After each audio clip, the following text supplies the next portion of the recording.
Alors que de nombreux Français réagissent à l'attentat commis contre Charlie Hebdo en dénonçant l'islamisme et en manifestant dans les rues, une autre hypothèse, beaucoup plus dangereuse, est envisageable. L'interprétation djihadiste est impossible.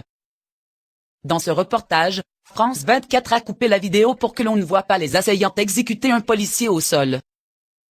Un commando a fait irruption le 7 janvier 2015 à Paris, dans les locaux de Charlie Hebdo et a assassiné 12 personnes.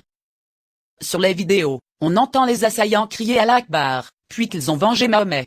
Un témoin, la dessinatrice Coco, a affirmé qu'il se réclamait d'Al-Qaïda. Il n'en a fallu pas plus pour que de nombreux Français dénoncent un attentat islamiste. Or, cette hypothèse est illogique. La mission de ce commando n'a pas de lien avec l'idéologie djihadiste.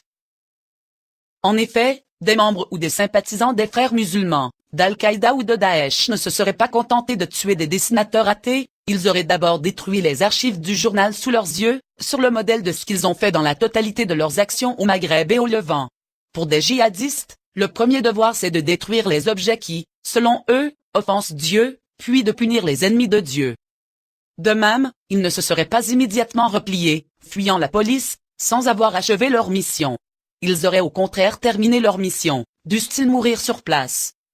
Par ailleurs, la vidéo et certains témoignages montrent que les assaillants sont des professionnels. Ils avaient l'habitude de manier leurs armes et n'en tiraient qu'à bon escient. Ils n'étaient pas vêtus à la mode des djihadistes, mais comme des commandos militaires.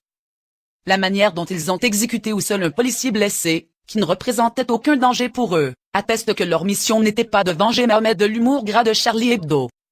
Cette opération vise à créer le début d'une guerre civile. Plus encore, le fait que les assaillants parlent bien le français, et qu'ils soient probablement français, ne permet pas de conclure que cet attentat est un épisode franco-français. Au contraire, le fait qu'ils soient professionnels, contraint à les distinguer de possibles commanditaires. Et rien ne prouve que ces derniers soient des Français. C'est un réflexe normal, mais intellectuellement erroné, de considérer lorsque l'on vient d'être attaqué que l'on connaît ses agresseurs. C'est le plus logique lorsqu'il s'agit de criminalité normale, mais c'est faux lorsqu'il s'agit de politique internationale. Les commanditaires de cet attentat savaient qu'il provoquerait une fracture entre les Français musulmans et les Français non musulmans. Si les musulmans de France condamneront sans aucun doute cet attentat, il leur sera difficile d'éprouver autant de peine pour les victimes que les lecteurs du journal. Cette situation sera perçue par certains comme une complicité avec les meurtriers. C'est pourquoi, plutôt que de considérer cet attentat extrêmement meurtrier comme une vengeance islamiste, contre le journal qui publia la caricature de Mahomet, il serait plus logique d'envisager qu'il soit le premier épisode d'un processus, visant à créer une situation de guerre civile.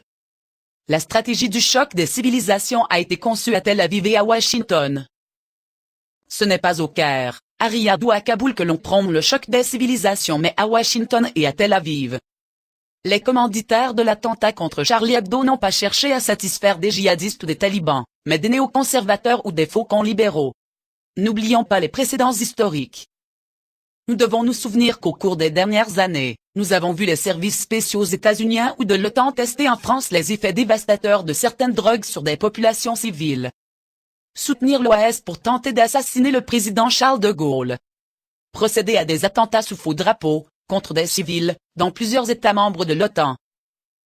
Nous devons nous souvenir que, depuis le démembrement de la Yougoslavie, l'état-major états-unien a expérimenté et mis en pratique dans de très nombreux pays sa stratégie des combats de chiens.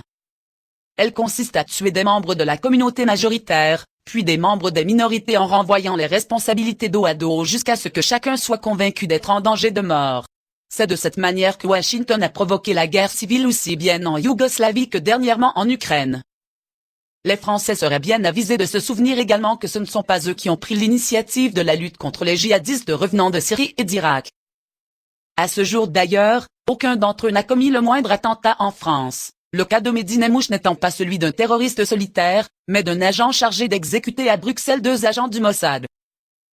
C'est Washington qui a convoqué le 6 février 2014, la ministre de l'Intérieur de l'Allemagne, des États-Unis, de la France, de l'Italie, de la Pologne et du Royaume-Uni pour faire du retour des djihadistes européens une question de sécurité nationale. Ce n'est qu'après cette réunion que la presse française a abordé ce sujet, puis que les autorités ont commencé à réagir. John Kerry s'est exprimé pour la première fois en français pour adresser un message aux Français. Il dénonce une attaque contre la liberté d'expression, alors que son pays n'a cessé depuis 1995 de bombarder et de détruire les télévisions qui lui faisaient ombrage en Yougoslavie, en Afghanistan, en Irak et en Libye, et célèbre la lutte contre l'obscurantisme. Nous ignorons qui a commandité cette opération professionnelle contre Charlie Hebdo, mais nous ne devrions pas nous emballer. Nous devrions considérer toutes les hypothèses et admettre qu'à ce stade, son but le plus probable est de nous diviser, et ses commanditaires les plus probables sont à Washington.